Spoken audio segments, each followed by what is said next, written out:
For the Rebel.media, I'm Ezra Levant. I am standing amidst a boisterous crowd outside the Old Bailey Central Criminal Courts in central London. I'd say there's about 500 people on the pro-Tommy side, and looking up the street, I see about 24 Antifa and Jeremy Corbyn Laborites, all with their prefab signs. On this side, a much more organic grassroots protest. Those are the professional protesters. But of course, the real problem is not the banter or the debate on the streets. I don't think it's going to get violent, although it has in the past. Antifa's tactics is deplatforming and violence where possible. There's a lot of police. You can see the police in the yellow vests here. I think there'll be excellent order. You don't want a riot outside the Central Criminal Courts. I think the main problem is inside the courts itself. Because why are we here today? We're here because Theresa May's Attorney General has chosen to re-prosecute Tommy Robinson again for the same incident for which he was held in contempt a year ago outside the county court in Leeds, UK. Just a quick reminder, Tommy was live streaming from his phone on Facebook about a rape gang trial of more than 24 men. The jury had finished their deliberations. It was Judgment Day. Tommy was outside the court, didn't talk about any details inside the court. All he did was read the names of the accused, and he read them from the BBC state broadcaster website. But for that offense, or some other offense, we're not quite sure, a squad of police swooped him, you've seen the footage, grabbed him, put him in the back of the truck, took him to a police station, took him to court in a less than 10-minute trial in which Tommy himself didn't have a word to speak. He was sentenced to 13 months in prison, packed off to prison that day, and was shortly thereafter transferred to a high-risk prison dominated by Muslim gangs itself. Tommy had to be put in solitary confinement for his own safety, said the warden of the prison, where he was starved because, of course, the Muslim gangs also ran the kitchens. As you know, Rebel viewers crowdfunded the legal appeal. The Court of Appeal, led by no one less than the Lord Chief Justice of England and Wales himself, issued a scathing rebuke of that decision to imprison Tommy, and he was freed thanks to Rebel viewers.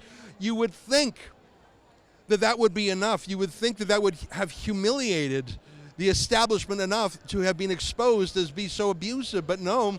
Geoffrey Cox, Theresa May's new Attorney General, has made the positive decision to re-prosecute Tommy for that original offense. Now, my American friends must be saying, what are you talking about? That's called double jeopardy. Well, welcome to the United Kingdom in 2019. It should be called 1984, I think. So we'll be going inside the court to give you a report. Now, of course, I can't take my cameras inside the court, so I'll be live tweeting, if you know what I mean by that. If you go to twitter.com/Ezra Levant, you can get my minute-by-minute updates inside there. And then when the court is on break, we'll come out here. There's another thing I should point out. You can't really see it here because it's off, but there's a billboard truck behind me. That's from Tommy's campaign. He's running to be a member of the European Parliament. Of course, the United Kingdom was not supposed to be in the EU anymore. It was supposed to have left after the Brexit referendum was supposed to kick in on March 29th.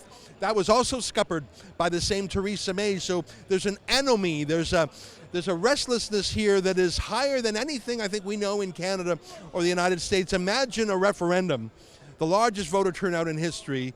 17.4 million Brits say, let's get out of here. And Theresa May says, yeah, we're just going to ignore that.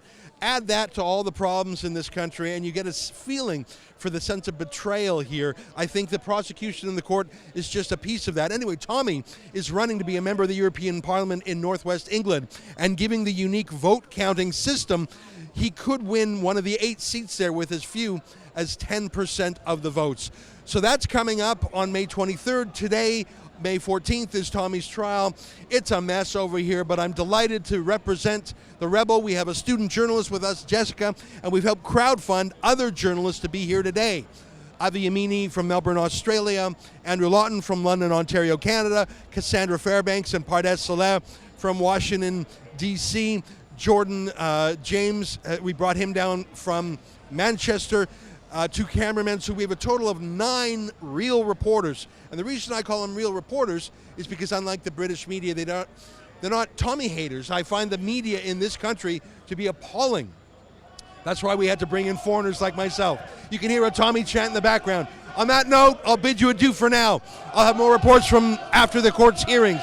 Until then, on behalf of all of us here at The Rebel, we'll keep you updated at realreporters.uk. I'm here in London all day at the Central Criminal Courts at Old Bailey. I'm here with a team of journalists to give you the straight goods on Tommy Robinson's trial. For more, go to realreporters.uk. You can watch all our videos there and help chip in to cover our travel costs.